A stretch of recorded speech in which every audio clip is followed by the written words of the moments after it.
बाबूजी। हाँ बेटा। राम कुमार कल रात से घर नहीं आए हैं। कहा? कल रात से घर नहीं आए? जी बाबूजी। कुछ बता के गया था कि कहीं जाने वाला है? नहीं बाबूजी, कुछ बताकर तो नहीं गए, पर कल रात खाने के बाद से बड़े ही परेशान थे। इतनी देर तक तो कभी घर से बाहर नहीं रहता है, जरा देखिए ना। अरे तुम लोग चिंता मत करो, जरूर किसी दोस्त के ही गया होगा, मैं देख के आता हूँ। ठीक है?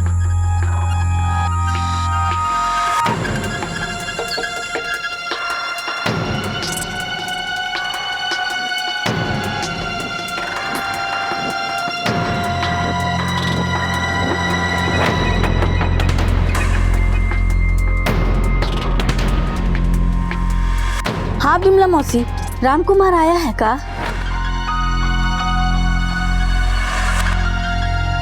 चिंता मत करिए माँ जी, राम कुमार जल्दी आ जाएंगे।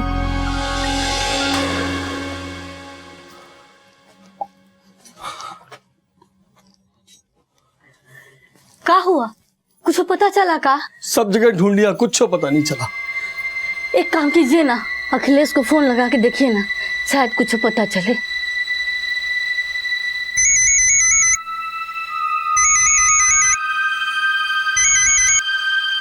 हाँ बाबूजी। ये राम कुमार कल रात से घर नहीं लौटा है। हमका काम मालूम बाबूजी, 5 साल से हमरे उका कौनो बातचीत ना है।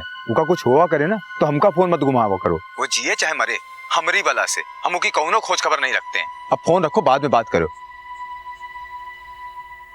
का बोला अखिलेश? उका कुछ नहीं पता। एक काम करते हैं, हम पुलिस स्टेशन जाते हैं, पुलिस में रिपोर्ट लिखाते हैं।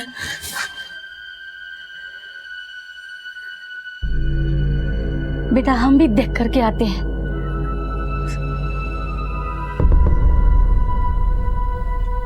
एक कत्ल और एक गुमशुदगी, क्या इन दोनों घटनाओं के तार एक दूसरे से जुड़े हुए थे? मरने वाला कौन था और मारने वाला कौन था? और इस सब में राम कुमार की क्या हिस्सेदारी थी? क्या कातिल राम कुमार ही था जो कत्ल करने के बाद भाग निकला? सवाल कई थे और जवाब एक भी नहीं। राम कुमार के माँ बाप ब्रिजेश्वर और सुमित्रा हर मुमकिन कोशिश कर चुके थे कि कहीं से उनके बेटे का पता चल जाए। साहब, मेरा बेटा कल रात से घर नहीं आया है। क्या नाम है आपके बेटे का? राम कुमार। उसने आपको बताया कि कहाँ जा रहा है, किससे मिलने जा रहा है? कुछ नहीं बताया साहब। उसके सारे दोस्त लोगों से पूछ लिया, आस पड़ोस में ढूंढ लिया। अच्छा, आपकी फैमिली में आपके अलावा और कौन कौन रहता है? हम हैं, हमारी पत्नी सुमित्रा और रेखा। और आप कौन? साहब, हमारा नाम संतोष है। हम ही रेखा को लेके आए थे चाचा के पास। हम लोग राम कुमार और रेखा की शादी के बारे में सोच रहे थे। आपका मतलब कि शादी से पहले ही आपकी होने वाली बहू आपके घर पे रहती थी? जी साहब। अभी कहाँ है रेखा? तो रेखा, तुम्हारी शादी की बातचीत चल रही थी राम कुमार से? जी साहब, हम दोनों एक दूसरे को बहुत ही पसंद करते हैं। तो तुम्हारे हिसाब से कहाँ गया होगा राम कुमार? वो तो हमको नहीं पता साहब, कल रात से वो बहुत ही परेशान लग रहे थे। क्यों, ऐसा क्या हो गया था?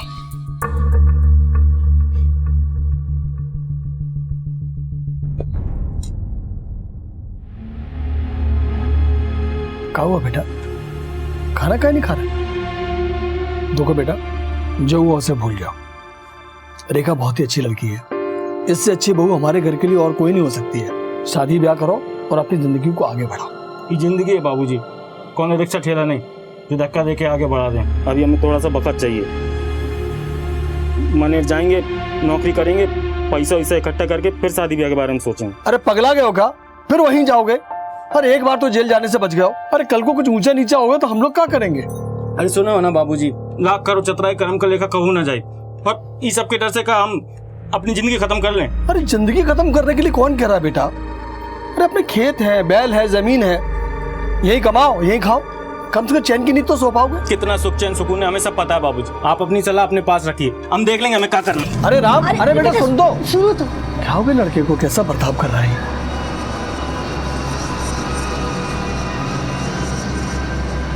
सुनिए। परेशान मत करो, हमारा दिमाग बहुत खराब है यहाँ। अरे सुनिए तो, अरे सुनिए तो। वही जो निकले अब तक नहीं आए, बहुत ही गुस्से में थे साहब। हमने सोचा कि हम एक बार पूछ लें, पर वो कहा है ना साहब, हमारी हिम्मत ही नहीं हुआ। मानेर की क्या कहानी है? ऐसा क्या हुआ था कि राम कुमार जेल जाते थे तो बचा? साहब मानेर में बस एक छोटा सा हादसा हो गया था। क्या हुआ था मानेर में?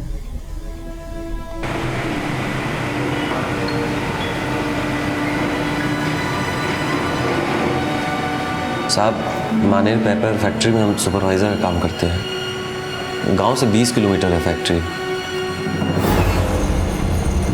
राम को काम की तलाश थी तो हमने उसको फैक्ट्री में काम दिलवा दिया था। एक दिन काम करते समय राम कुमार से मशीन का एक बटन गलती से दब गया साहब, जिसके कारण एक नाथ का एक हाथ जो है मशीन में फंस के कट गया।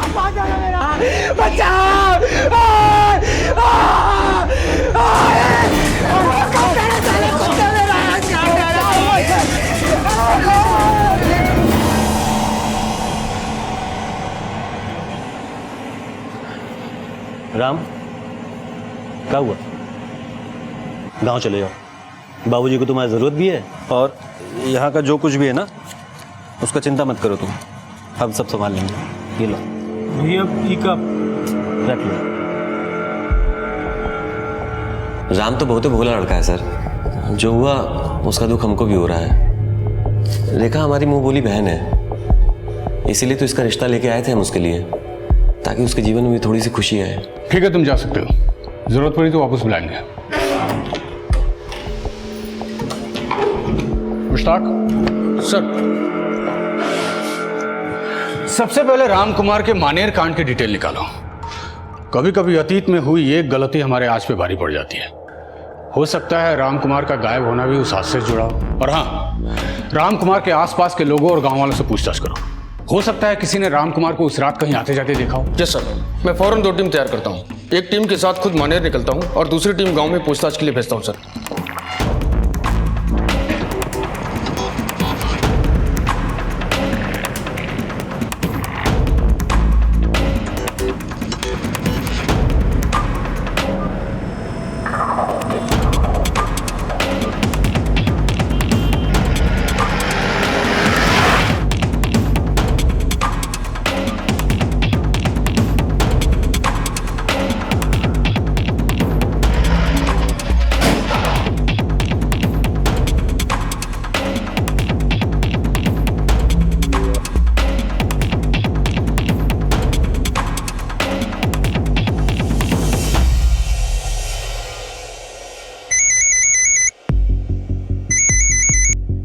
हाँ गुप्ता सर, घर के आसपास पूछताछ की पर ज्यादा कुछ खास पता नहीं चला, मगर हमें यह पता चला कि राम की अपने भाई से बनती नहीं थी।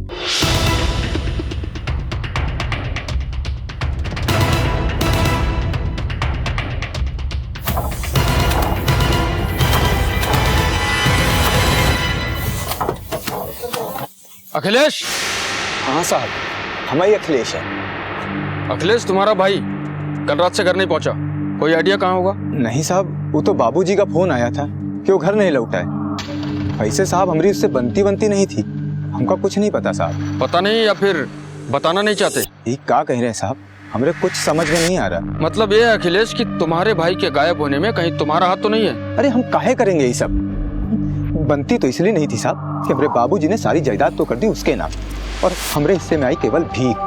और वैसे भी हमरा उससे कौनो मतलब नहीं साहब। हम यहाँ अपने बीवी बच्चन के साथ अच्छे से जिंदगी काट रहे हैं साहब। हम ये सब करके अपनी जिंदगी थोड़ी खराब करेंगे साहब।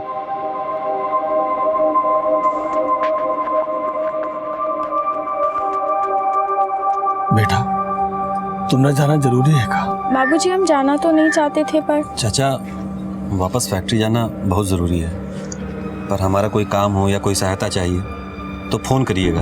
और चाचा, राम मिल जाएगा, एतबार रखिए। अच्छा, हम चलते हैं, प्रणाम।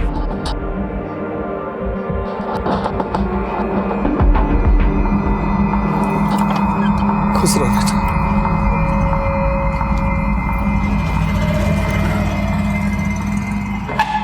सर, मैंने मानेर में काफी पूछताछ की। रेखा के कई चाहने वाले निकले सर। उसका भाई आनंद भी उसी फैक्ट्री में काम करता है जिसमें संतोष काम करता है। सर, दोनों काफी अच्छे दोस्त भी हैं। इसलिए भाई ने बहन को संतोष के साथ रामकुमार के घर भेजा ताकि शादी की बात पक्की हो सके सर। और एक बात और सर, मैंने रामकुमार के भाई अखिलेश से भी बात की। सर, अखिलेश और रामकुमार के बीच बनती तो नहीं थी, लेकिन उसे देखकर ऐसा लगता नहीं कि वो अपने भाई को गायब करवा सकता है सर, क्योंकि उसके घर में एक पत्नी, छोटे छोटे बच्चे भी हैं सर। और ये एकनाथ की क्या रिपोर्ट है? सर एकनाथ भी रेखा को काफी पसंद करता है। सर ये राकेश है, राम कुमार के घर के पास में ही रहता है। इसने उस रात कुछ देखा है सर। क्या देखा था? साहब हम उसको एक आदमी के साथ देखे थे, वो लोग झगड़ा कर रहे थे। अंधेरा ज़्यादा होने के कारण हम उसका चेहरा तो नहीं देख पाए, पर हाँ साहब उसका एक हाथ नहीं था। तो एकनाथ था उस रात उसके साथ। मुश्ताक सर, चलो इस एकनाथ की खोज खबर ली जाए, पता तो चले कि ऐसी क्या जरूरत पड़ गई कि इतनी रात गए इन दोनों को एक साथ मिलना पड़ा। सर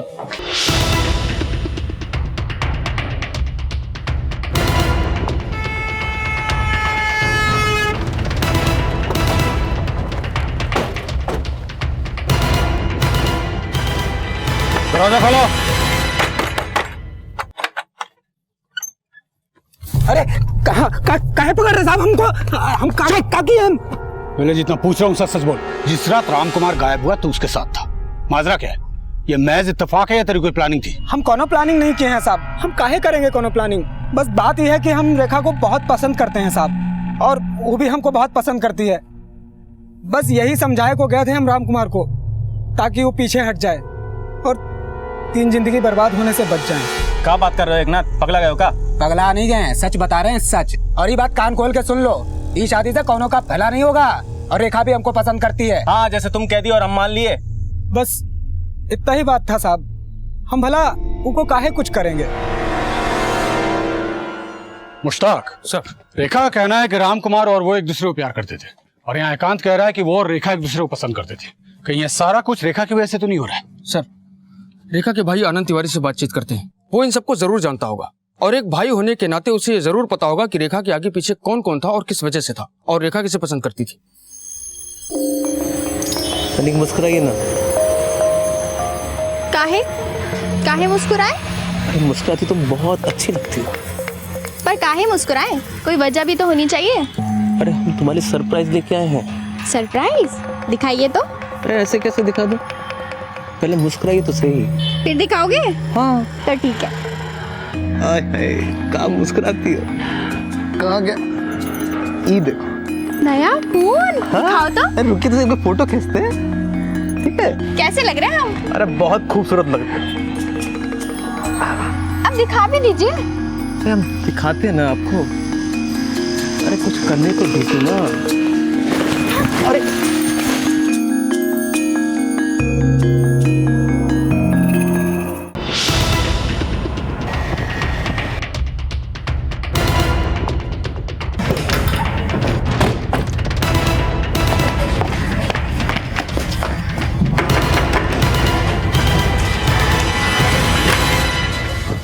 आनंद तिवारी। जी साहब। आनंद जी साहब। तुम्हें राम कुमार में ऐसा क्या दिखा कि तुमने अपनी बहन को सीधा उसके घर ही भेज दिया? रिश्ते की बात ऐसी भी हो सकती थी। साहब हमने राम कुमार को फैक्ट्री में काम करते देखा था, बहुत ही मेहनती लड़का है। हमको लगा कि हमारी बहन के लिए इससे अच्छा रिश्ता हो ही नहीं सकता, इसलिए हमने संतोष के साथ रेखा को राम कुमार के घर भेजा, ताकि राम कुमार के माँ बाबूजी भी रेखा को देख लें। और ये एकनाथ का क्या चक्कर है? सर वो तो बहुत ही है साला। सर हमारी बहन पे गंदी नजर डाले बैठा, कई बार वो रेखा को छेड़ा है। बहुत घटिया आदमी है साहब। राम कुमार और रेखा ने एक दूसरे को पसंद कैसे किया? वो दोनों परसा खेड़ा में मिलते थे, वहीं से एक दूसरे को पसंद करने लगे। रेखा भी कहाँ है? सब वो कुछ सामान लाने के लिए बाजार गई। राम कुमार का गायब होना, ये बात मुझे कहीं ना कहीं फैक्ट्री के उस हादसे से जुड़ी लगती है। तुम एक काम करो, हादसे के वक्त जितने लोग भी मौजूद थे उन सबसे पूछताछ करो। सर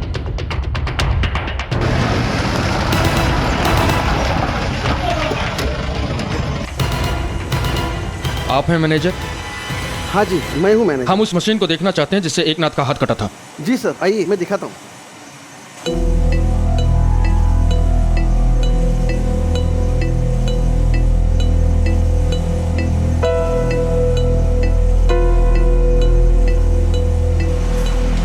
इससे पहले भी इस मशीन के साथ कोई हादसा हो चुका? नहीं साहब, ये ऐसे पहली बार ही हुआ है, ऐसे पहले कभी नहीं हुआ। हमारे सारे मशीन्स की मरम्मत हर महीने होती है। ये जो हादसा हुआ है ना साहब एकनाथ के साथ, ये पहली दफा ही घटा है। साहब उस दिन एकनाथ काफी खोया खोया सा लग रहा था, मतलब उसे संभाल के काम करना चाहिए था, क्योंकि कारखाने में आप देख रहे हैं इतनी बड़ी बड़ी मशीनें हैं, यहाँ हमेशा चौकस रहना बहुत जरूरी होता है। साहब हमको तो ऐसा लगता है राम कुमार ने सब कुछ जानबूझकर किया था। एकनाथ रास्ते से हटे और रेखा के लिए रास्ता साफ हो जाए। और उस दिन दोनों बहुत लड़े थे। अब काहे लड़े ये हमें पता नहीं। उस रोज एकनाथ और राम कुमार में झगड़ा हुआ था। ये झगड़ा किस बात को लेकर हुआ था? साहब, एक नथवा ना आनंद की बहन रेखा के पीछे पड़ा हुआ था। कभी कभी आते जाते कुछ उल्टा सीधा बोल भी देता था। अब रेखा हमारी भी बहन जैसी है, इसी आदत को लेकर झगड़ा हुआ होगा। सर, मैंने मनेर फैक्ट्री में लोगों से पूछताछ की। कुछ का कहना है कि उस दिन एकनाथ ही खोया खोया सा था, जिसकी वजह से लापरवाही में उसका हाथ कट गया सर। और कुछ लोगों ने बताया कि एकनाथ और राम कुमार के बीच झगड़ा भी हुआ था सर। ये झगड़ा किस वजह से हुआ था? सर, संतोष ने बताया कि एकनाथ रेखा के पीछे था और उस पर गंदे गंदे कमेंट्स भी पास करता था। झगड़ा इसी बात को लेकर हुआ था। मुश्ताक, कहीं ऐसा तो नहीं कि इसी वजह से एकनाथ को उस मशीन का शिकार बनाया गया? अखिलेश और एकनाथ दोनों के पास राम कुमार को गायब करने की वजह थी, लिहाजा दोनों शक के घेरे में थे। रिश्तों में खटास कभी भी दुश्मनी का रूप ले सकती है, फिर चाहे वो रिश्ता दोस्ती का हो या सगे भाइयों का। दुश्मनी किसी के लिए भी घातक बन सकती है। पुलिस ने राम कुमार से जुड़े हर इंसान और उसके रिश्ते को खंगालना शुरू कर दिया, क्योंकि इस वक्त छोटे से छोटा सुराग भी बड़ा खुलासा कर सकता था। हाँ सुनो, अरे हमको सब पता उस दिन क्या हुआ था, ठीक है? हाँ, रेखा के बारे में बात करना जरूरी है। नहीं नहीं नहीं नहीं, सिर्फ हम और तुम कारखाने के पीछे 8 बजे के बाद, ठीक है?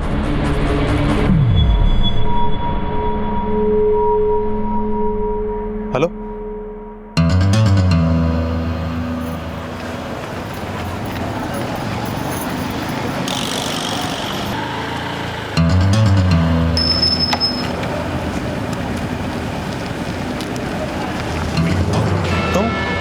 यहाँ क्या कर रही हो? कुछ नहीं, बस थोड़ा टहलने निकल गए थे। इतनी रात को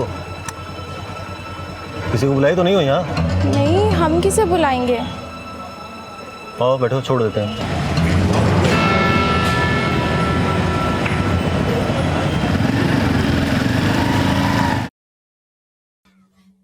हमरा राम इतना भोला और सीधा है, किसी की बात पर भी भरोसा कर लेता है। फिर यही सोच के तो हमने अपनी आधी से ज्यादा जायदाद उसके नाम कर दी थी, ताकि उसका भविष्य सुरक्षित हो जाए। अखिलेश को तो हम जानते हैं, होशियार है, अपनी जिंदगी संवार लेगा। पर हमें क्या पता था कि जायदाद के चक्कर में दोनों भाई एक दूसरे के इतने बड़े दुश्मन बन जाएंगे। काश दोनों भाई साथ होते।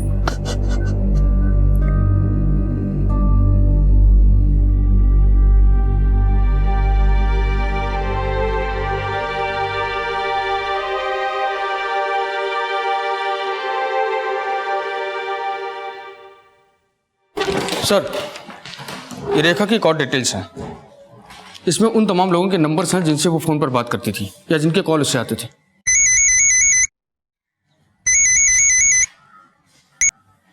हाँ बोलो। व्हाट?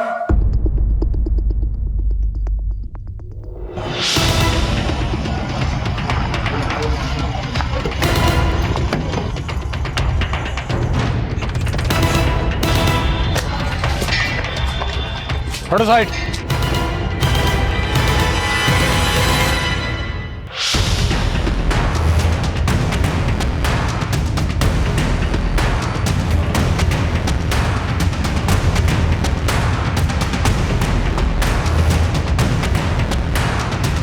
सर, ये रही पोस्टमार्टम रिपोर्ट।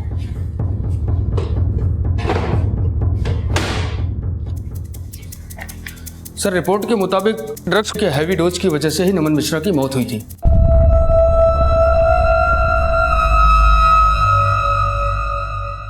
ड्रग्स का हैवी डोज, इसका मतलब नमन ड्रग्स लेता था।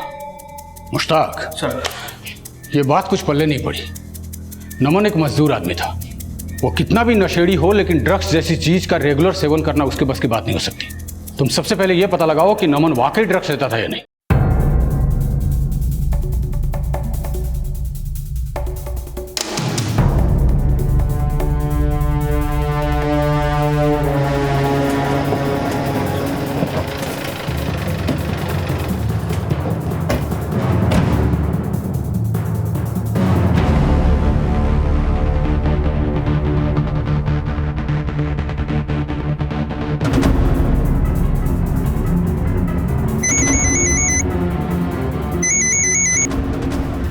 हाँ मुश्ताक। सर, नमन के दोस्तों और उसके परिवार वालों से पूछताछ की, उससे ये पता चला कि वो एक नंबर का नशेड़ी था। शराब तो लगभग वो रोज ही पीता था सर। हाँ मगर ड्रग्स, वो भी इतनी मात्रा में? देखो मुश्ताक, ड्रग्स के लाइट डोज से आदमी बेहोश हो जाता है, तो नमन इतने हैवी मात्रा में ड्रग्स का डोज कैसे ले सकता है?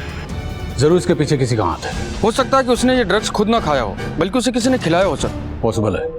रेखा से जुड़े अब तक 3 नाम सामने आ चुके थे, राम कुमार, एकनाथ और नमन। राम कुमार का कोई सुराग नहीं मिल पाया था, एकनाथ का एक एक्सीडेंट में हाथ कट गया था और अब नमन की मौत। क्या ये तीनों घटनाएं आपस में जुड़ी हुई थी या फिर कोई था जो रेखा से जुड़े हर नाम के लिए खतरा बना हुआ था? क्या राम कुमार के गायब होने और दूसरी घटनाओं में कोई संबंध था या फिर रेखा ही इन सब के लिए जिम्मेदार थी? राम कुमार को गायब हुए 2 महीने बीत चुके थे और अब उसके मिलने की सारी उम्मीदों ने भी दम तोड़ दिया था।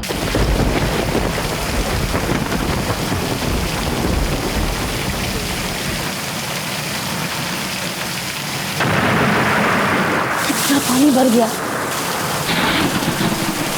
हमको ये पानी निकालना पड़ेगा, कहीं ऐसा ना हमारी जमीन बैठ जाए। आज जल्दी चल। अंदर के कमरों को भी देखते हैं, कहीं ऐसा ना इतना पानी वहां भी भरा। हाँ चलिए चल। अरे राम कुमार के कमरे में इतना पानी। सुमित्रा, पानी जल्दी से निकालना पड़ेगा। अरे बाप रे। सुमित्रा,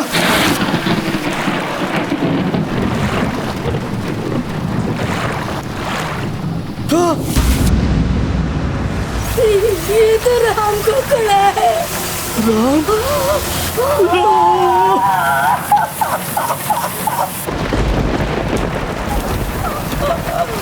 अरे दुनिया में इसको ढूंढ रहे थे हम।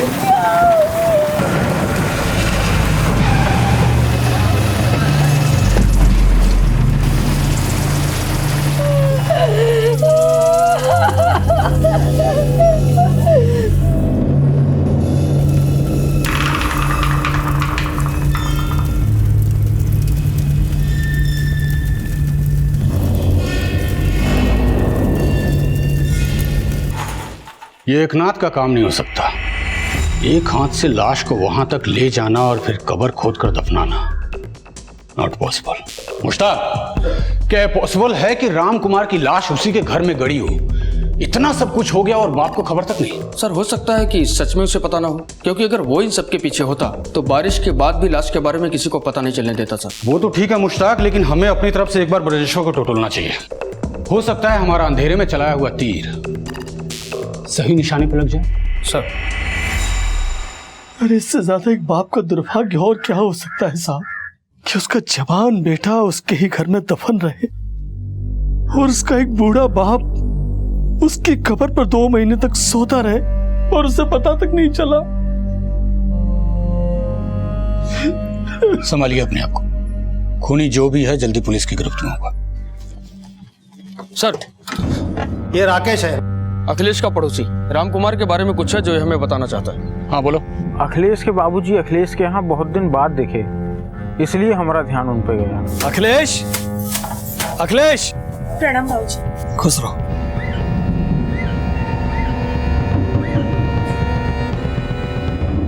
प्रणाम बाबूजी। हम ये कहने आए थे बेटा कि जो कुछ हुआ उसे भूल जाओ, घर वापस आ जाओ, जिंदगी की नए सिरे से शुरुआत करते हैं। अब सब खत्म हो चुका है बाबूजी, और आप हमेशा राम कुमार की तारीफ करते रहते हो, तरदारी करते रहते हो। जब तक वो जिंदा है ना, वो घर में कभी कदम ना रखेंगे। अखिलेश। मुश्ताक, लगता है अखिलेश के पास बहुत कुछ है हमें बताने को। तुम एक काम करो, फौरन एक टीम तैयार करो, अखिलेश के घर पहुंचो। कहीं ऐसा ना हो कि लाश की खबर सुनकर वो भाग निकले। सब साहब, ये क्या कर रहे हैं साहब? हमरा विश्वास कीजिए साहब। जो करना है वो पुलिस स्टेशन जाके करेंगे अखिलेश।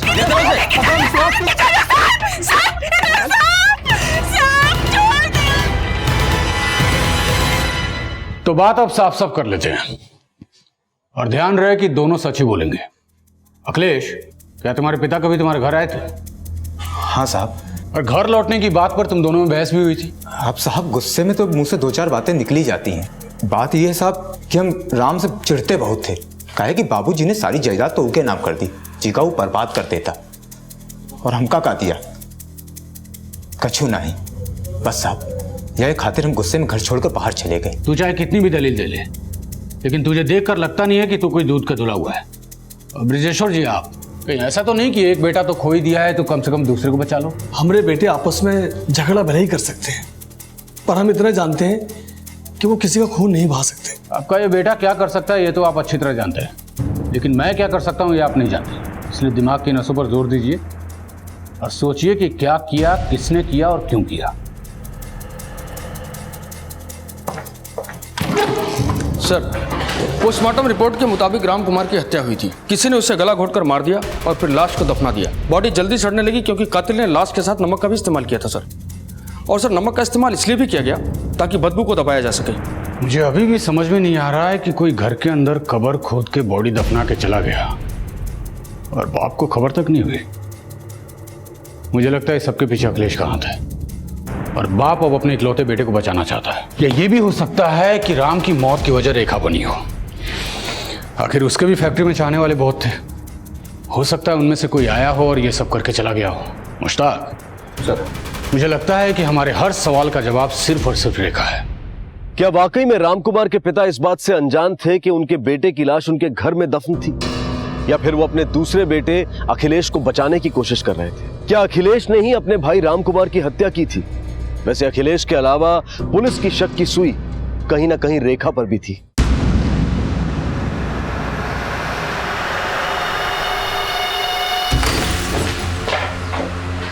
रेखा, सर इसको जल्दी हॉस्पिटल पहुंचाओ। चूहा मारने की दवा खाई थी। सिचुएशन क्रिटिकल हो सकता था पर अभी ठीक है। जहर अभी बाहर है पर रिकवर होने में 2 से 3 दिन लग सकते हैं। हाँ तो रेखा, मामला क्या है? ऐसा क्या हुआ कि तुमने चूहे मारने का जहर खा लिया? साहब, आज तक हमने जिससे भी प्यार किया वो सब हमको छोड़कर चले गए और इस बार भी ऐसा ही हुआ साहब। इसलिए हमने सोच लिया कि अब हम नहीं रहेंगे। मैं तुम्हारा दुख समझ सकता हूं, सुनकर बड़ा अफसोस भी हुआ, लेकिन वो क्या है ना, मेरी भी एक परेशानी है जिसे सुनकर तुम्हें भी बड़ी तकलीफ पहुंचेगी। हमने तुम्हारा कॉल रिकॉर्ड चेक किया और हमें यह पता लगा कि जिस रात नमन का खून हुआ उस रात तुम भी वहीं थी। और हम उस फैक्ट्री के मजदूर नहीं हैं जिसे तुम घुमाओ और हम घूम जाएं।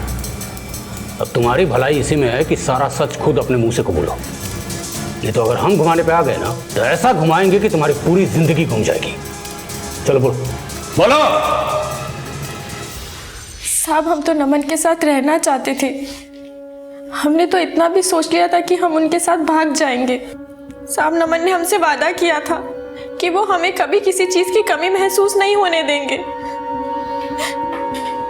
और हाँ साहब, उस रात नमन ने ही हमें वहां बुलाया था।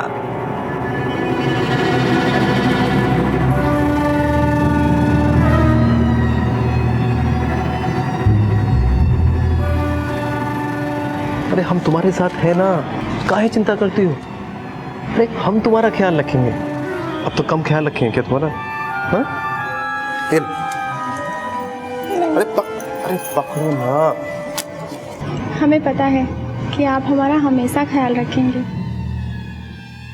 फिर हम उसके बाद वहां से अकेले निकल गए। उसके बाद साहब नमन से कौन मिला, वो कहाँ गया, हमें कुछ नहीं पता साहब। उस रात इतना कुछ हुआ। आपके बेटे को किसी ने मारा, आपके घर में उसकी कब्र खोदी, उसे दफना दिया और वहां से चले भी गए। ये सब करने में अच्छा खासा वक्त लगा होगा ब्रिजेश्वर जी, और आपने कुछ भी नहीं सुना। क्यों? साहब, मैं और मेरी पत्नी उस रात भी हर रोज की तरह खाना खा के अपने कमरे में सोने चले गए। हमने कोई आवाज नहीं सुनी साहब। साहब, हमारे घर में आने के 2 रास्ते हैं, एक तो आगे का दरवाजा और एक पीछे का दरवाजा जो खेतों की ओर खुलता है साहब। वो लोग जरूर पीछे के दरवाजे से आए होंगे साहब। और साहब, राम कुमार का कमरा भी घर की दूसरी तरफ है। अगर उस कमरे में कुछ हो भी रहा होगा तो हमें उसकी आवाज नहीं आएगी। ये सब में अखिलेश नहीं हो सकता साहब। वो गुस्सा जरूर करता है, बकबक करता है, पर वो ये सब नहीं करेगा साहब। तो फिर और कौन कर सकता है? कौन कौन लोग आते थे आपके घर पे? बहुत लोग आते हैं हमारे घर पे। तो रेखा, संतोष, उसकी पत्नी, सर, हमने अब तक संतोष और नमन के घर वालों से बात नहीं किया है। संतोष की बीवी भी रामकुमार के घर अक्सर आया करती थी। हो सकता है उसने कभी कुछ देखा हो।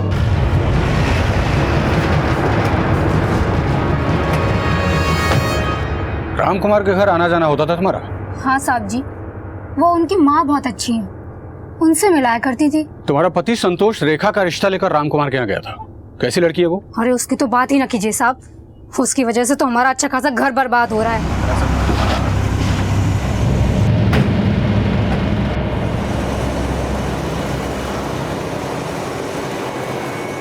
चल संतोष। साहब क्या हुआ? तेरे लिए जेल में एक नया काम ढूंढना है, चक्की पीसने। अरे अरे हम क्या किए? अरे अरे साहब बोला मत। हमें सब सच पता चल चुका है कि रामकुमार और नमन को तू नहीं मारा है। क्या बोल रहे? हम काहे मारने लगे रामकुमार को?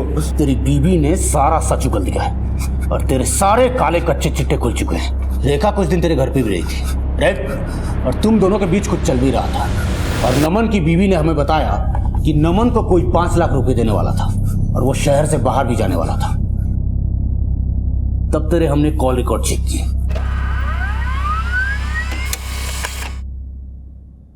और पता चला कि कत्ल वाले दिन नमन ने तुझे फोन भी किया था। हेलो? और कत्ल की रात रेखा तेरे साथ भी थी।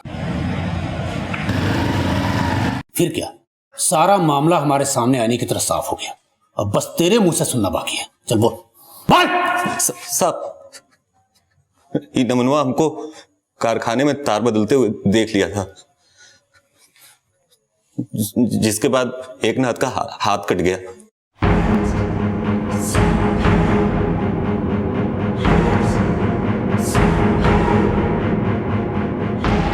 हमको जो करना था हम तो कर गए, लेकिन नमनवा को हम पे शक हो गया था। पूछताछ में तो कुछ बोला नहीं, लेकिन अपना मुंह बंद रखने का हमसे पैसा ईटना चाहता था। हम भी उसको पैसा का लालच दे दिए, वो हमारे जाल में फंस गया।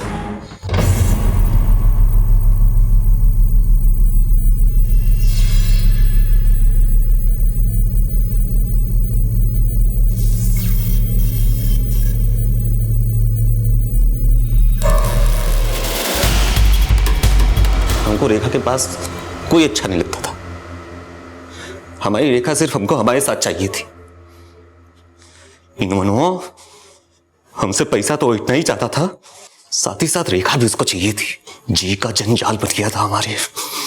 उससे पहले रामकुमार को क्यों मारा? तो भैया हम बता रहे थे ना, राम से बेहतर लड़का रेखा के लिए और कोई नहीं है हमारी नजर में। हम भी उसको देखे फैक्ट्री में काम करते हुए। बड़ा मेहनती और ईमानदार लड़का है। तो कहो तो बात चलाए। अरे भैया, नेकी और पूछ पूछ। चलो बात करते हैं, हम बात करते हैं उससे। हम रेखा को रामकुमार के यहाँ छोड़ाए। हमको लगा कि रेखा रामकुमार के यहाँ रहेगी तो किसी को शक भी नहीं होगा और हम लोग मिलते जुलते रहेंगे।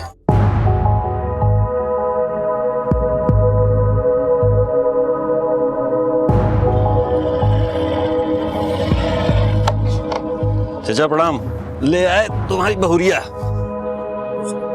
कैसी है चाची? अपनी बहुरिया को देख लो भैया, शिकायत ना करना फिर। अरे मेरा राम, बस बैठा रहोगे? उठो तो देखो, ले आए। कैसी है? पसंद आई? पर 3 दिन में ही हमको उसकी याद सताने लगी।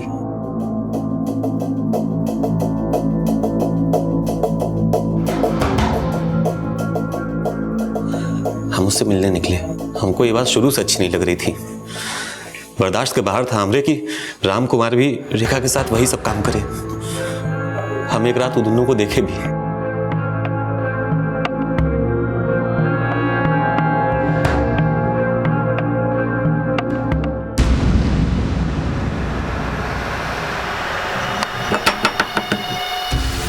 इस वक्त कौन आया होगा? पता नहीं, तुम अंदर जाओ, मैं देखता हूँ।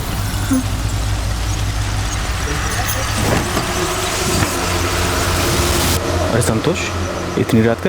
हाँ यार, क्या बात है? मन नहीं लग रहा था ना, तो सोचा तुम्हारे साथ 2 पैकिंग मार ले। अरे आओ। अरे रेखा, देखो तुम्हारे भाई आए हैं।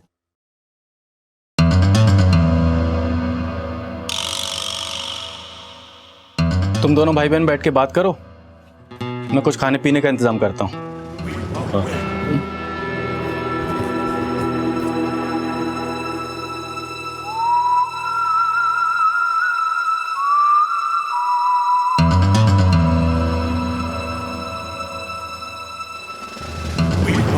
हाँ भाई संतोष,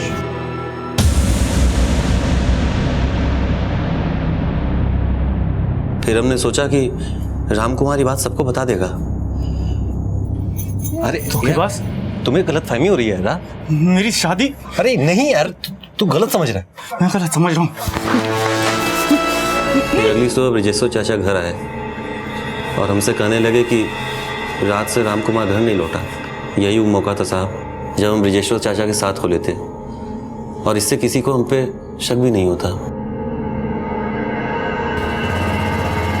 लाश में से बदबू ना आए और जल्दी से सड़ जाए, इसके लिए हमने कवर फिर से खोदी। उसमें नमक डाल दिया और फिर से कवर पाट दी।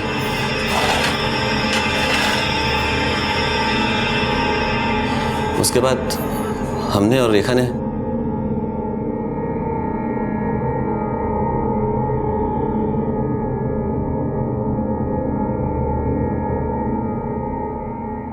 रामकुमार और उसके पिता को संतोष पर पूरा भरोसा था, और संतोष ने उनके इसी भरोसे का फायदा उठाकर अपने मकसद को कामयाब करना चाहा। संतोष अपने पहले गलत कदम को कारगर बनाने के लिए एक के बाद एक गलत कदम उठाता गया, और नतीजा रामकुमार को अपनी जान से हाथ धोना पड़ा। जब जुर्म का काला पर्दा किसी की आंखों पर पड़ता है तो सही और गलत का फर्क खत्म हो जाता है, और वो इंसान अपने गलत इरादों को पूरा करने के लिए किसी भी हद तक चला जाता है। ठीक वैसे ही जैसे रेखा और संतोष ने किया। अक्सर जब दिल में गलत अरमान पलते हैं तो अंजाम बुरा ही होता है। रेखा और संतोष भी अपने ऐसे ही गलत अरमानों की वजह से कातिल बन गए, और आज दोनों जेल की सलाखों के पीछे हैं।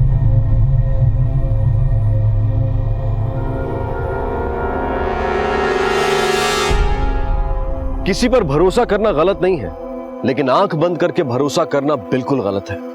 हमारे लिए जानना और समझना बेहद जरूरी है कि सामने वाले पर विश्वास किया जा सकता है या नहीं। आपसे फिर मुलाकात होगी अगले एपिसोड में एक और चौंका देने वाले केस के साथ। तब तक अपना और अपने परिवार का ख्याल रखें और देखते रहें क्राइम पेट्रोल डायल 100। सबक एक को सीख हम सबको। जय हिंद।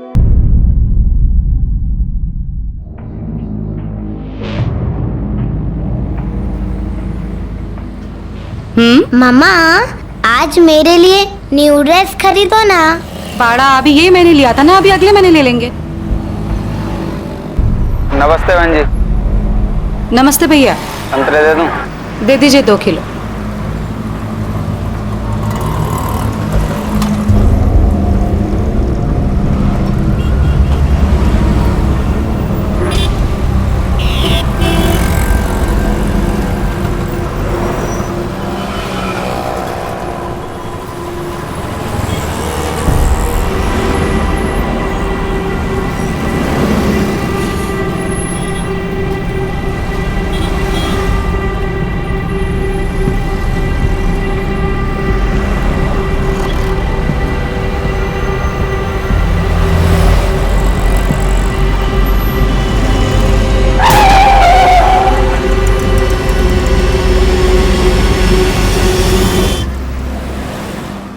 कहते हैं कि दुनिया में सबसे गहरा रिश्ता माँ और बेटी का होता है।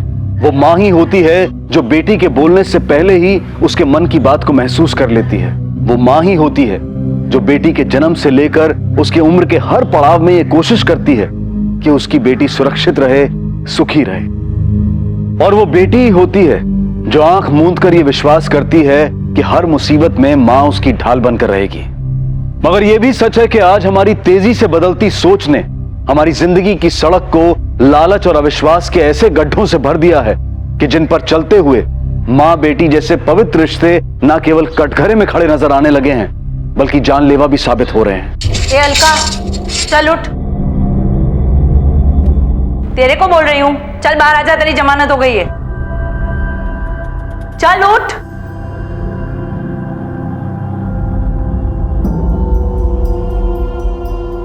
चल चल।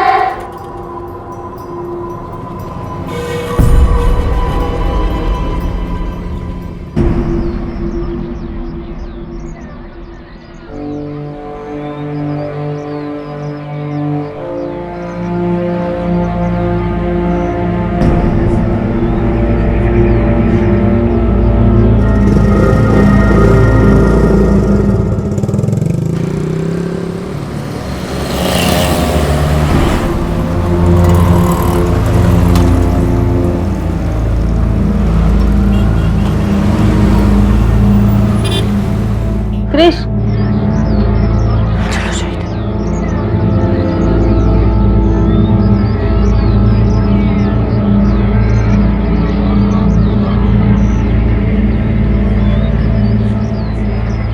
देखो, इतना सब कुछ होने के बाद आराम से घूम रही है उसके साथ।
संभालो अपने आप को।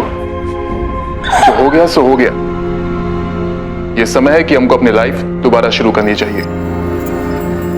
मैंने एक वकील से बात की है, उसने कहा है कि वो ये केस खत्म करवा देगा। महाराष्ट्र में मुंबई के पास पालम गांव में रहने वाली अलका के पति विमलेश की 1 साल पहले मौत हो चुकी थी और वो अपनी 6 साल की बेटी रितिका के साथ उसी घर में रह रही थी। लेकिन अब जो उसके साथ हो रहा था वो हैरान कर देने वाला था। उसने ऐसा क्या गुनाह कर दिया था कि हर कोई उससे नफरत कर रहा था, या फिर वो किसी साजिश की शिकार थी, या फिर जाने अनजाने में सच में उससे कोई अपराध हो गया था। वजह जो भी हो, लेकिन इतना तो साफ था कि एक मासूम बच्ची की मौत हुई थी और उसके बाद कई सवाल उठ खड़े हुए थे और सबसे बड़ा सवाल माँ बेटी के रिश्ते पर था। लेकिन जो सच था वो इन सवालों के पीछे सिसक रहा था। आखिर क्या था वो कड़वा सच?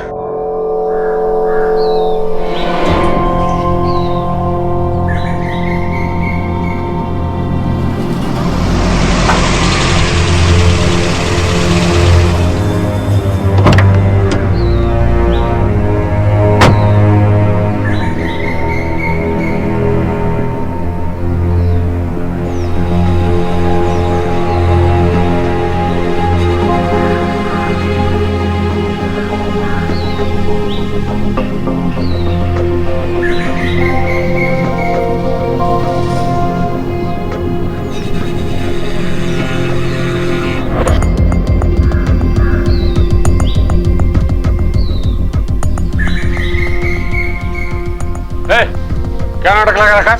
निकलो यहाँ से, निकलो। हटाओ इसको। मैंने कहा ना मैं यहाँ से कहीं नहीं जाऊंगी। हटाओ। पद से निकल जा, वरना बहुत ठुकाई होगी तेरी। चल। अरे कैसे नहीं जाएगी? नहीं जाऊंगी मैं यहाँ से। कैसे नहीं जाएगी? छोड़।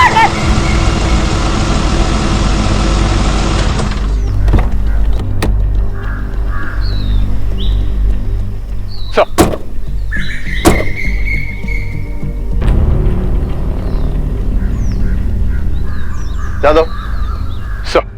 कौन है औरत? सर मर्डर का केस चल रहा है इस पर। इससे बचने के लिए फालतू में ड्रामा कर रही है, जबकि इसने सर जानबूझकर अपनी बेटी को एक्सीडेंट में मारा है। इसे मेरे कैबिन में भेज दो, मुझे बात करनी है। सर।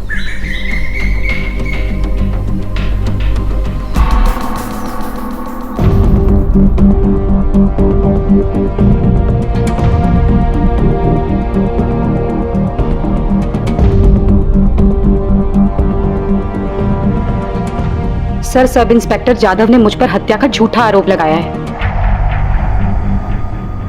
सर, अब आप ही कुछ कीजिए। Shiv sir, you take charge of this case. मैं जाधव से बोल दूंगा, he'll give you all the details. Yes sir. Sir, मेरे हस्बैंड की मौत के बाद मैं और मेरी बेटी अकेले रह गए थे। मम्मा, पापा कभी नहीं आएंगे ना?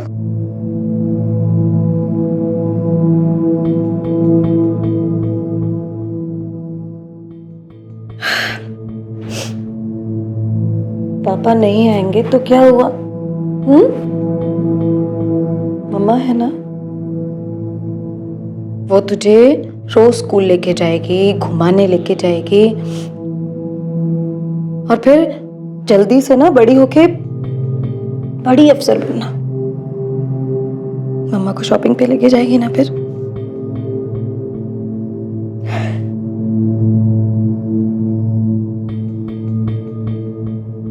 उसके बाद मैंने SKN कंपनी ज्वाइन कर ली ताकि खर्चा चलता रहे, और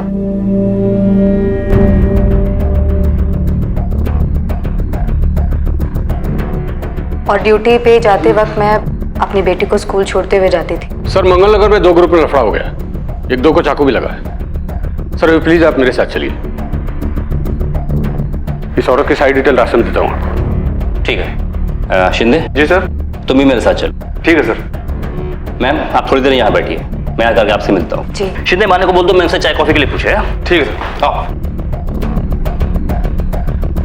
माने मैडम पूछा, पानी पूछो।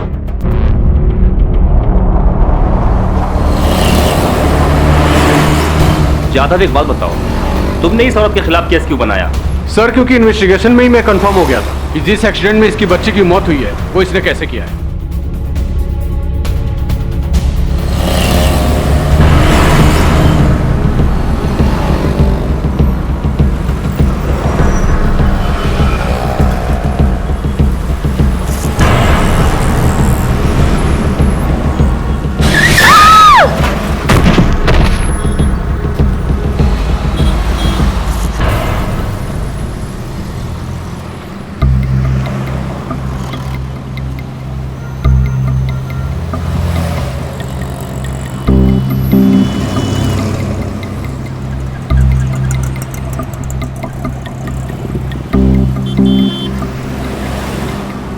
रितिका, रितिका, मारा, मारा उठ, रितिका उठ, रितिका, रितिका, मारा, मारा उठ।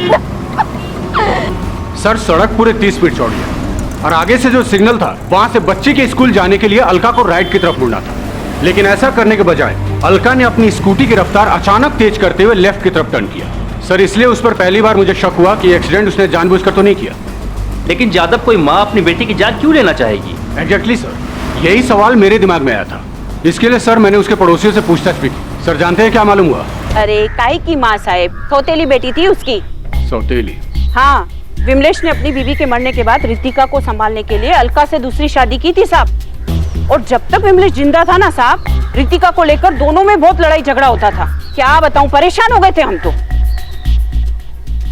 साहब उसकी बेटी रितिका को मैंने खुद ने कार के नीचे आने से बचाया था। बड़ी लापरवाह माँ है साहब, ऐसा लगता है वो खुद अपनी बेटी को मरवाना चाहती है।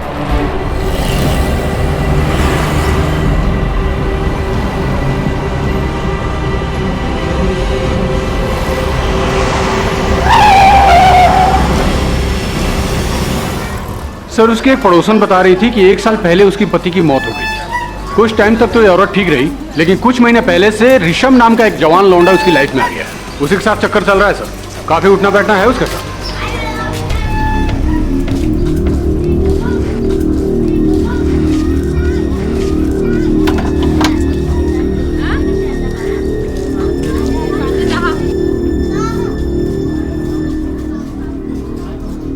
इसके मर्द को मरे अभी साल भर भी पूरा नहीं हुआ है और देखो कैसे गुलछर्रे उड़ा रही है।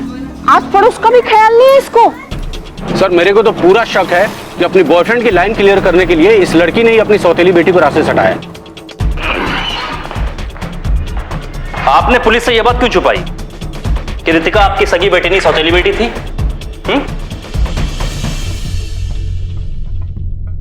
क्यों? सर इस बात का इस केस से क्या संबंध है? क्योंकि आपका अपने हस्बैंड के साथ रितिका को लेकर के रोज झगड़ा होता था। मुझसे पूछे बिना बाहर जाने की क्या जरूरत थी? परमिशन ली तूने मुझसे? परमिशन ली? इकड़ा इकड़ा, तेरे को बोला इधर आ तो इधर आने का। चली गई। मम्मी अहो ये क्या करते तुम्ही? शर्म नहीं आती है तुम्हें?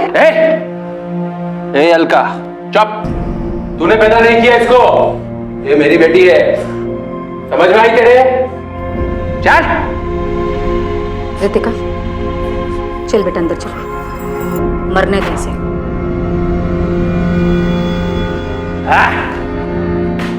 भांज साली, मेरी बेटी पे अपना हक जमाती है। आपके हस्बैंड की मौत कैसे हुई? शराब पीने से उनका लीवर डैमेज हो गया, जिस वजह से उनकी डेथ हुई। और उसके बाद ऋषभ का आपके घर आना जाना बहुत हो गया, नहीं? हाँ, ऋषभ का आना जाना है मेरे घर पर। और फिर घर का दरवाजा तुरंत बंद कर लेते थे, क्यों? हाँ सही है, मैं ही बुलाती थी उसे। भाई है मेरा, राखी बांधी है मैंने उसे। रितिका, चल बेटा जल्दी से बुक निकाल, ऋषभ आ रहा है तुझे पढ़ाने। मम्मा मुझे नहीं पढ़ना है, मुझे उनके साथ घूमने जाना है। रितिका,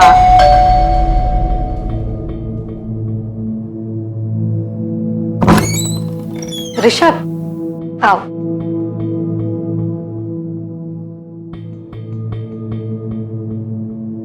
ऋषभ, अच्छा किया कि तुम आ। देखो रितिका बिल्कुल भी ध्यान नहीं दे रही पढ़ाई में। तुम रितिका की पढ़ाई की चिंता मुझ पर छोड़ दो। तुम मेरी बहन हो, तुमने मुझे राखी बांधी है। रितिका, चलो बुक खोलो।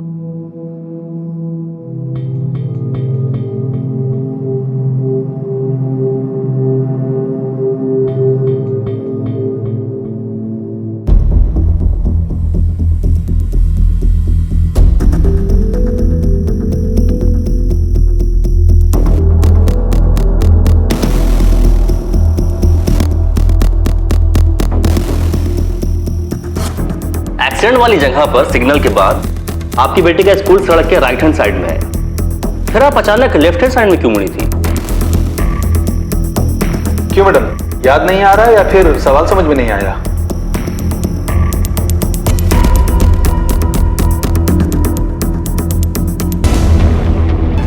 चल चल बड़ा, चल चल चल।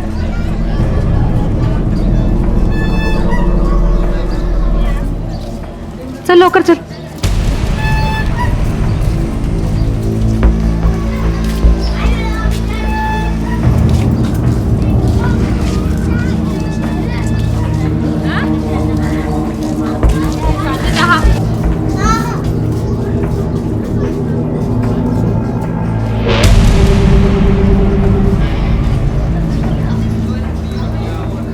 अगर मुझे आगे बैठना है। तू पीछे बैठना, 6 साल की हो गई है, मुझे चलाने में दिक्कत होती है आगे। पीछे बैठ, चल जल्दी।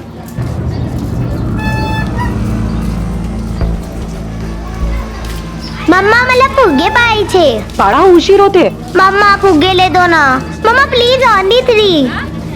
ठीक है, ये लो। खुश?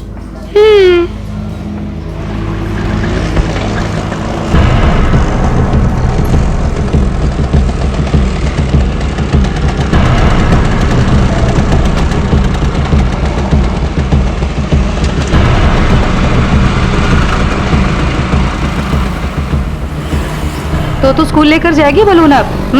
मम्मा आप बलून लेके चले जाना और शाम को लेके आना। अच्छा, मैं ऑफिस लेकर जाऊं तेरा ये बलून? हाँ, तो क्या हुआ? तो क्या हुआ शैतान? मम्मा मम्मा आइसक्रीम। मम्मा प्लीज एक दिला दो ना मम्मा प्लीज। एक आइसक्रीम मैं कल नहीं खाऊंगी, पक्का प्रॉमिस, सच्ची मुच्ची।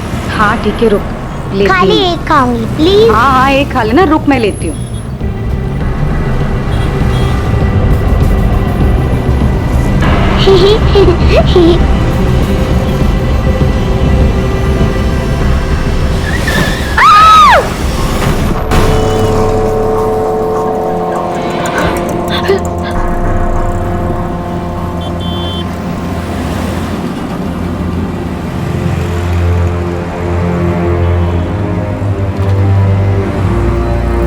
रितिका, रितिका, बड़ा बड़ा, रितिका उठना, रितिका।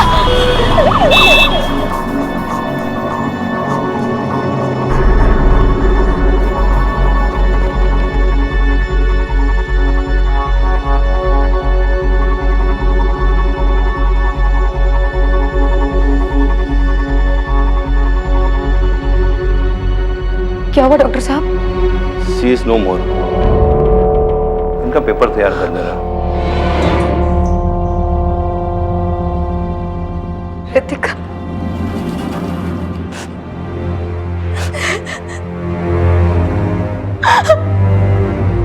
रितिका,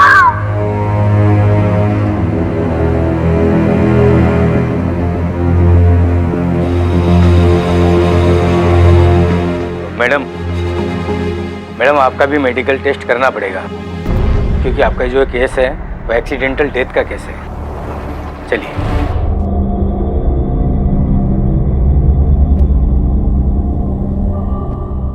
चलिए।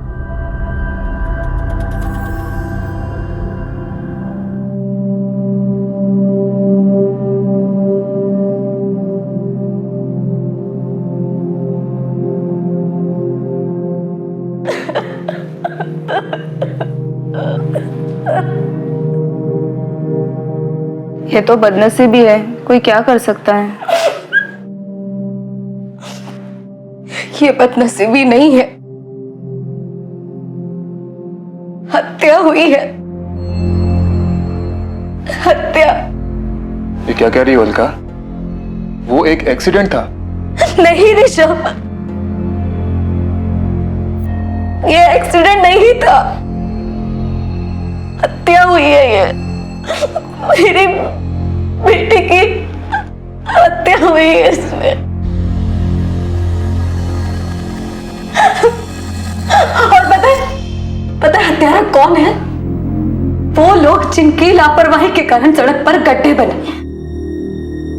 अगर वो गड्ढा ना होता तो मेरा एक्सीडेंट नहीं होता और मेरी बेटी नहीं मरती। अगर उन हत्यारों को सजा नहीं मिली तो उन गड्ढों के कारण और भी कई रितिकाएं यूं ही मरती रहेंगी। देखो मैडम, आपकी प्रॉब्लम समझता हूं मैं, लेकिन ये सिर्फ एक्सीडेंटल डेथ का केस बन रहा है, हत्या का नहीं। अभी क्या गड्ढे के खिलाफ एफआईआर लिखूं मैं? लेकिन सर, मैंने खुद पता लगाया, सड़क के ठेकेदार का नाम प्रदीप सावंत है और इंजीनियर का नाम राज पाटिल है। सर, उन लोगों को इतना तो पता होगा ही ना कि अगर सड़क में कोई खराबी है तो उससे किसी की भी जान जा सकती है। सर, उनकी लापरवाही के कारण गड्ढा बना और मेरी बेटी की जान गई। उन लोगों के खिलाफ मर्डर का केस होना ही चाहिए। ठीक है, मैं आप लोगों की बात मान लेता हूं, लेकिन अभी मैं सिर्फ कंप्लेंट दर्ज करूंगा। पूरी जांच पड़ताल करने के बाद ही एफआईआर लिखूंगा। बोलिए बोलिए।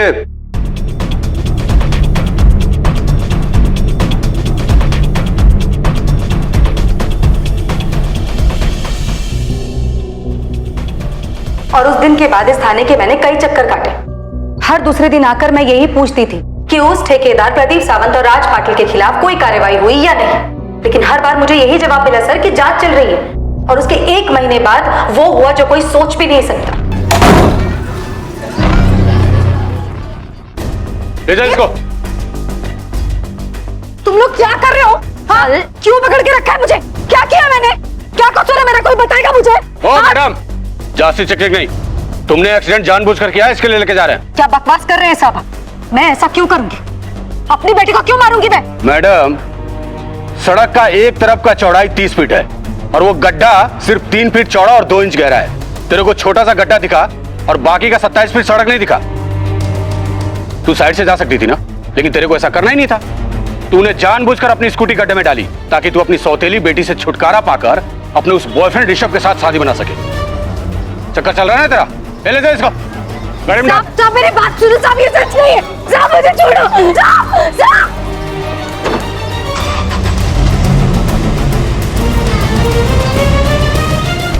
अब मैं केवल इतना कहना चाहूंगी सर कि सड़क के ये गड्ढे रितिका जैसे कई लोगों की मौत का कारण बनते हैं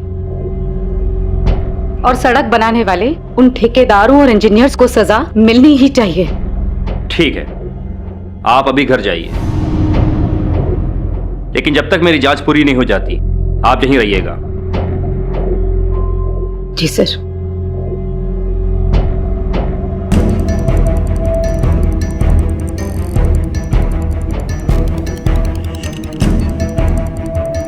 सर, मुझे तो अब इन दोनों की बातें सही लग रही हैं। ये तो जांच होने के बाद ही पता चलेगा कि कौन झूठ बोल रहा है। देखते हैं।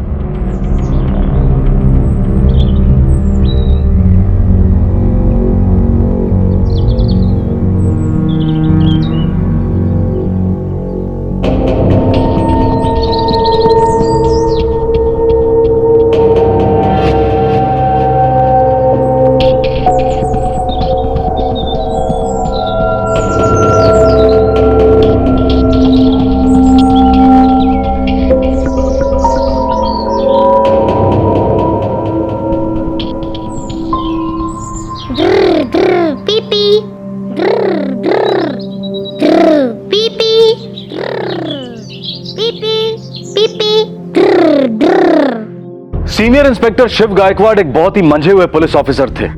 उन्होंने पहले जांच कर रहे सब इंस्पेक्टर जाधव और अलका दोनों से बात की थी और वो अच्छी तरह से जानते थे कि सच और झूठ की पहचान तथ्यों को परखने के बाद होती है। लेकिन कई बार ऐसा भी होता है कि सच उससे बिल्कुल उल्टा होता है जैसा हम सोच रहे होते हैं। लेकिन साथ ही यह भी एक बहुत बड़ा सच है कि हमारे देश का कानून भावनाओं पर नहीं बल्कि परखे गए सबूतों पर यकीन करता है। इसलिए सीनियर इंस्पेक्टर गायकवाड़ को अब अपराधी के खिलाफ सबूत भी इकट्ठे करने थे और इसी बात को ध्यान में रखते हुए उन्होंने इस केस की दोबारा से जांच शुरू की।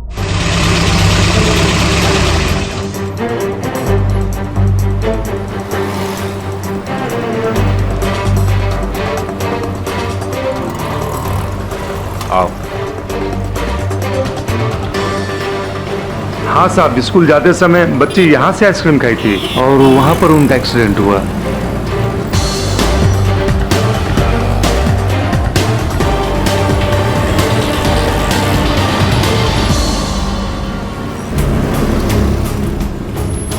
शिंदे, अलका जी की जो स्कूटी थाने में रखी है ना, उसे अर्ली मॉर्निंग लेकर के यहाँ जाना। एक्सीडेंट की सच्चाई पता चल जाएगी कल। ठीक है सर, आओ।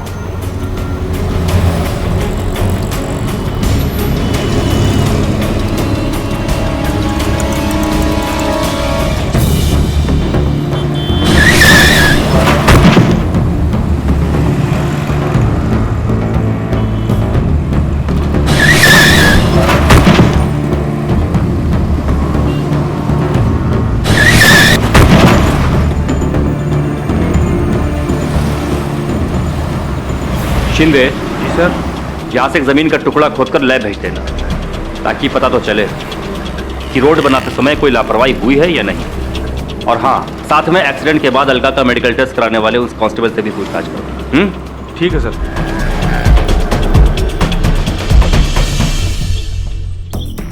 साहब, उस औरत को चोट तो बहुत लगी थी। क्योंकि डेथ का केस था इसलिए मैंने उनकी मेडिकल रिपोर्ट बनवा ली है। ये देख लीजिए। ठीक है पटेल, तुम जाओ। Thank you sir.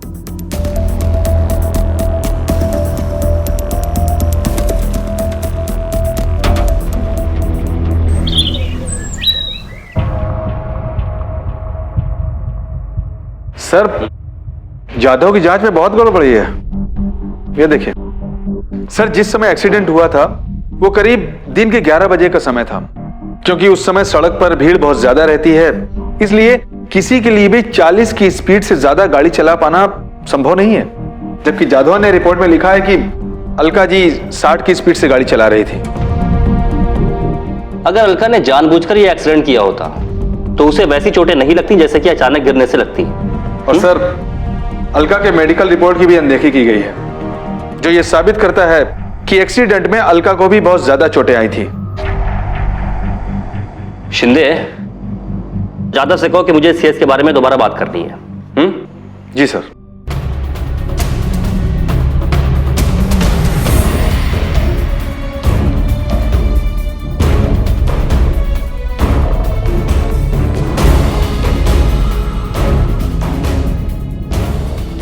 जाधव, ये जहर है, पीजिए इसे। लेकिन सर, मुझे पता है कि इसको पीने से तुम मर सकते हो। नाउ इट्स एन ऑर्डर, पियो इसे। जाधव, अगर अनजाने में मैंने तुम्हें यह जहर दिया होता तो ये एक एक्सीडेंट होता।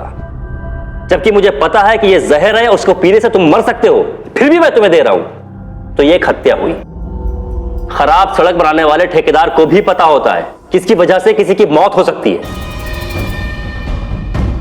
इसलिए रितिका का मामला एक्सीडेंट नहीं, जानबूझकर की गई हत्या है। और तुमने तो बिना जांच की तह तक जाए हुए एक मां को हत्यारा बना दिया। जादव, तुम्हारी इस लापरवाही से हम सब शर्मिंदा हैं और तुम्हें भी इसका खामियाजा भुगतना पड़ेगा। ठेकेदार प्रदीप सावंत को थाने में बुलाओ और उसे कहो कि पूरी फाइल लेकर के आए। सर।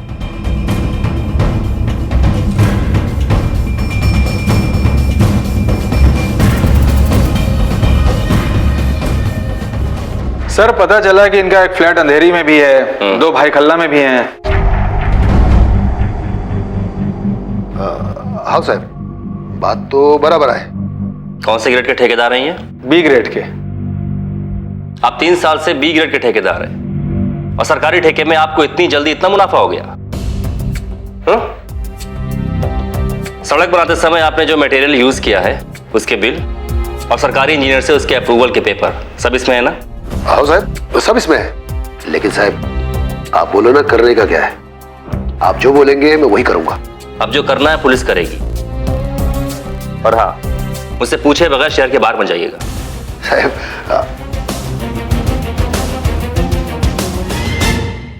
सड़क में बने हुए गड्ढे सिस्टम में पड़ चुके गड्ढों की गवाही हैं। ये कहना बहुत मुश्किल है कि सिस्टम में गड्ढे हैं या गड्ढों में सिस्टम। लेकिन जो भी हो, एक बात बिल्कुल साफ है कि इन गड्ढों की वजह से अब तक हजारों लोगों की जान जा चुकी है। मिनिस्ट्री ऑफ रोड ट्रांसपोर्ट की एक रिपोर्ट के अनुसार हमारे देश में पिछले ही साल लगभग 4.5 लाख सड़क दुर्घटनाएं हुई और जिनमें तकरीबन 1,41,000 लोग मारे गए। और इनमें से 11,000 से ज्यादा दुर्घटनाएं सिर्फ सड़क पर बने गड्ढों की वजह से हुई, जिनमें 3,000 लोग मारे गए। और यह सब हमारी और आपकी बदकिस्मती नहीं है कि देश भर में हर दिन हर घंटे लगभग 16 लोग, यानी कि तकरीबन हर चौथे मिनट में हमारे किसी अपने की हत्या कर दी जाती है। दोषी कौन है? सड़क पर बना हुआ गड्ढा, या सड़क बनाते समय लापरवाही बरतने वाले ठेकेदार, या जांच करने वाले सरकारी अधिकारी, या फिर खुद अलका, जिसे सड़क पर बने गड्ढे से बचकर चलना चाहिए था। वजह जो भी हो, लेकिन हर साल गड्ढों की वजह से होने वाली मौत की लिस्ट में 5 साल की मासूम रितिका का नाम भी जुड़ गया। लेकिन अब देखना यह था कि जो लोग इसके लिए जिम्मेदार थे, क्या उन्हें अपनी हरकतों पर जरा भी शर्म थी, या फिर वो कुछ ऐसा करने वाले थे जो आपके और हमारे सड़क पर सुरक्षित चलने और जिंदा रहने के अधिकार पर एक तमाचा था।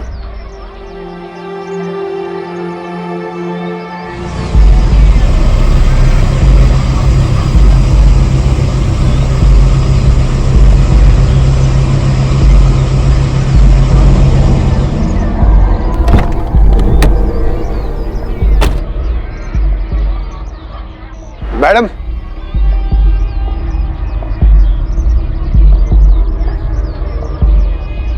नमस्कार। मैं ठेकेदार प्रदीप सावंत। बोलो। मैडम, मैं तुम्हारी बेटी को वापस तो नहीं ला सकता, बस तुम कुछ ले दे के मामला सेटल कर दो। तुम मेरी बेटी की मौत का सेटलमेंट करना चाहते हो ना?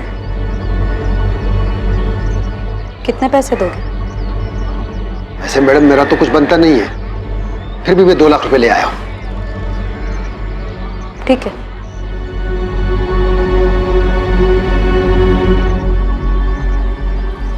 बस तुम ये लिख दो कि तुमको मुझसे कोई शिकायत नहीं है, बाकी मैं संभाल लूंगा।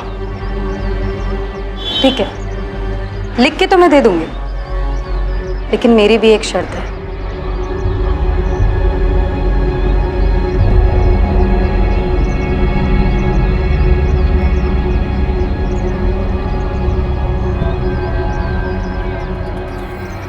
$2.5 लाख तो हो जाएंगे ना? बराबर ना? तो मैं ये सब तुमको दे देती हूँ, बस तुम मेरी बेटी के जान के बदले में ना अपने किसी बच्चे की जान ले लो, मामला सेटल हो जाएगा। ज्यादा होशियारी दिखा रही है ना मेरे सामने? ठीक है, तो कुछ जो मर्जी है करना कर, मेरा कुछ नहीं उखाड़ सकती, समझी? पकड़। चले चल। मिस्टर पाटिल, आपके रिपोर्ट के हिसाब से इस केस में जिस गड्ढे की बात हो रही है वो सड़क पर किसी भारी चीज के गिरने की वजह से ही बने हैं ना? हाँ? जी, मैंने खुद फाइल चेक की थी। एक सवाल है पाटिल साहब से, क्या बारिश का पानी इतना भारी होता है कि सड़क पर गिरते ही सड़क गड्ढों से भर जाती है? चलिए मानिए आपकी बात कि वो गड्ढा जिसकी वजह से एक बच्ची की मौत हुई सड़क पर किसी भारी चीज के गिरने की वजह से बनी है, लेकिन उसी सड़क पर और भी बहुत सारे गड्ढे हैं और वो भी आपकी ही सुपरविजन में बने हैं ना? उनके बारे में आप क्या कहेंगे? पाटिल साहब, मुझे इस सड़क की पूरी रिपोर्ट चाहिए। आप कैसी रिपोर्ट की बात कर रहे हैं? शिंदे। तो ठीक है इंजीनियर साहब, मैं एक काम करता हूं, मैं ये सारी फाइलें ले जाता हूं, इसकी जांच करता हूं, जो जरूरी नहीं होगी उसे वापस कर दूंगा, ठीक है? नहीं।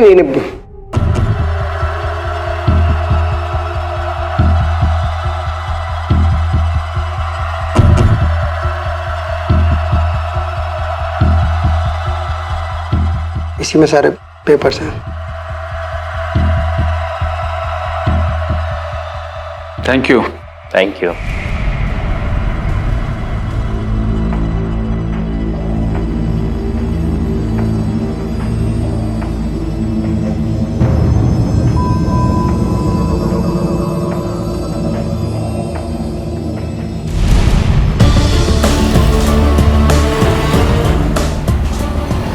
शिंदे।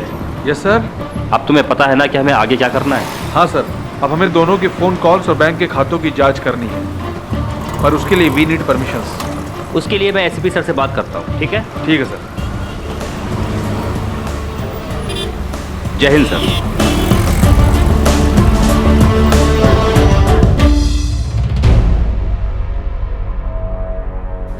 सर, सड़क का जो टुकड़ा हमने सैंपल के लिए लैब भेजा था उसकी रिपोर्ट आ गई है। इसके अनुसार ना तो सही मटेरियल का इस्तेमाल किया गया है और ना ही सही टेक्निक का। और उनके फोन कॉल्स और बैंक रिपोर्ट? सर, उसकी जांच भी मैंने कर ली है। अगर ठेकेदार और इंजीनियर को सजा दिलवाना है तो यह सबूत अभी भी काफी नहीं है, और अगर इन सबूतों को लेकर के हम केस फाइल करते हैं तो उसे साबित करने में बहुत समय लग जाएगा। जैन सर। और सर ऐसा कैसे हो सकता है? सर मैंने पूरी जांच कर ली है, सभी के खिलाफ हमारे पास सारे सबूत हैं। ओके सर, जैसा आप चाहेंगे वैसा ही होगा। ठेकेदार प्रदीप सावंत और इंजीनियर राज पाटिल की सारी फाइलें लेकर के आओ। Okay sir.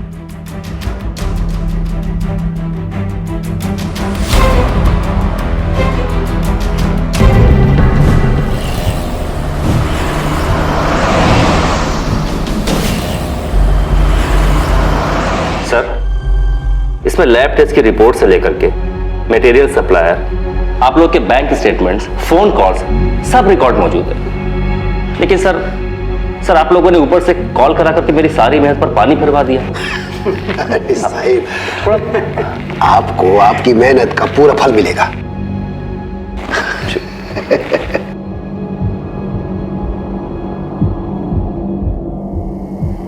ये लीजिए, बाकी मामला रफा दफा होने के बाद।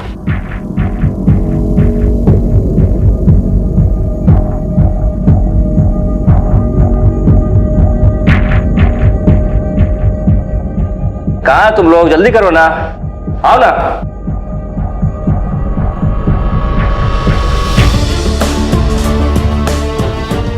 आ गया साहब। एंटी करप्शन डिपार्टमेंट से हैं सर। इधर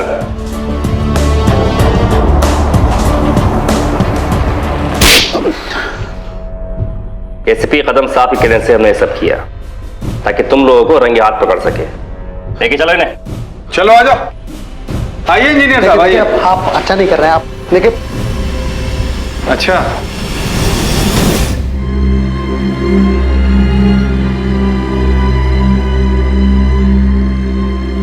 मम्मा, पापा कभी नहीं आएंगे ना? पापा नहीं आएंगे तो क्या हुआ?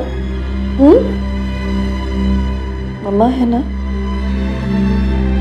वो तुझे रोज स्कूल लेके जाएगी, घुमाने लेके जाएगी, और फिर जल्दी से ना बड़ी होके बड़ी अफसर बनना। मम्मा को शॉपिंग पे लेके जाएगी ना फिर।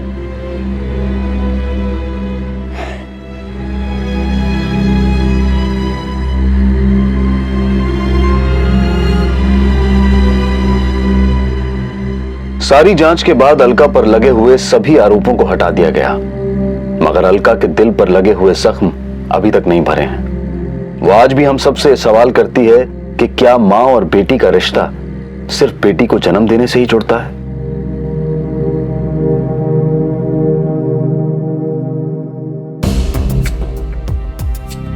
इस मामले में पुलिस ने सब इंस्पेक्टर गजानन जाधव को जांच में लापरवाही का दोषी पाते हुए उस पर विभागीय कार्रवाई की है। ठेकेदार और इंजीनियर दोनों के खिलाफ भ्रष्टाचार, रिश्वतखोरी और लापरवाही के कारण हुई हत्या का मामला दर्ज किया गया और न्यायालय ने उन्हें 10 दिनों तक पुलिस हिरासत में रखकर पूछताछ करने का आदेश दिया। हमारे देश की सरकार हर साल हजारों करोड़ रुपए केवल सड़कें बनाने में खर्च करती है ताकि हम न केवल एक बेहतर जिंदगी जी सकें बल्कि विकास की गति को भी महसूस कर सकें। लेकिन ठेकेदार प्रदीप सावंत और इंजीनियर राज पाटिल जैसे भ्रष्ट और बेईमान लोग अपने निजी स्वार्थों के लिए देश की विकास प्रक्रिया को गड्ढों में डाल देने में कोई शर्म महसूस नहीं करते।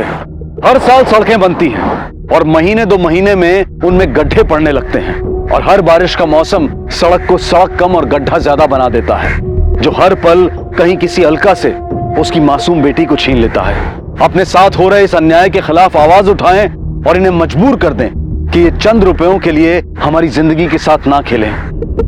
ये सच है कि भ्रष्टाचार का गड्ढा काफी गहरा है और इसे भरते भरते काफी समय लग जाएगा, लेकिन इस सब के बीच अच्छी खबर यह है कि हाल ही में सरकार ने सड़कों की गलत डिजाइनिंग और देखभाल की कमी के कारण हुई दुर्घटनाओं के लिए संबंधित लोगों को उत्तरदायी ठहराने की घोषणा की है। हम उम्मीद करते हैं कि इसके बाद ऐसी दुखद घटनाओं में न केवल कमी आएगी बल्कि इसके लिए जिम्मेदार लोगों को सजा भी मिलेगी। इसी विचार के साथ मैं अनूप सोनी आपसे विदा लेता हूं। फिर मुलाकात होगी अगले एपिसोड में और खुलासा करेंगे एक और जुर्म का। तब तक अपना और अपने परिवार का ख्याल रखें और देखते रहें क्राइम पेट्रोल डायल 100। सबक एक को सीख हम सबको।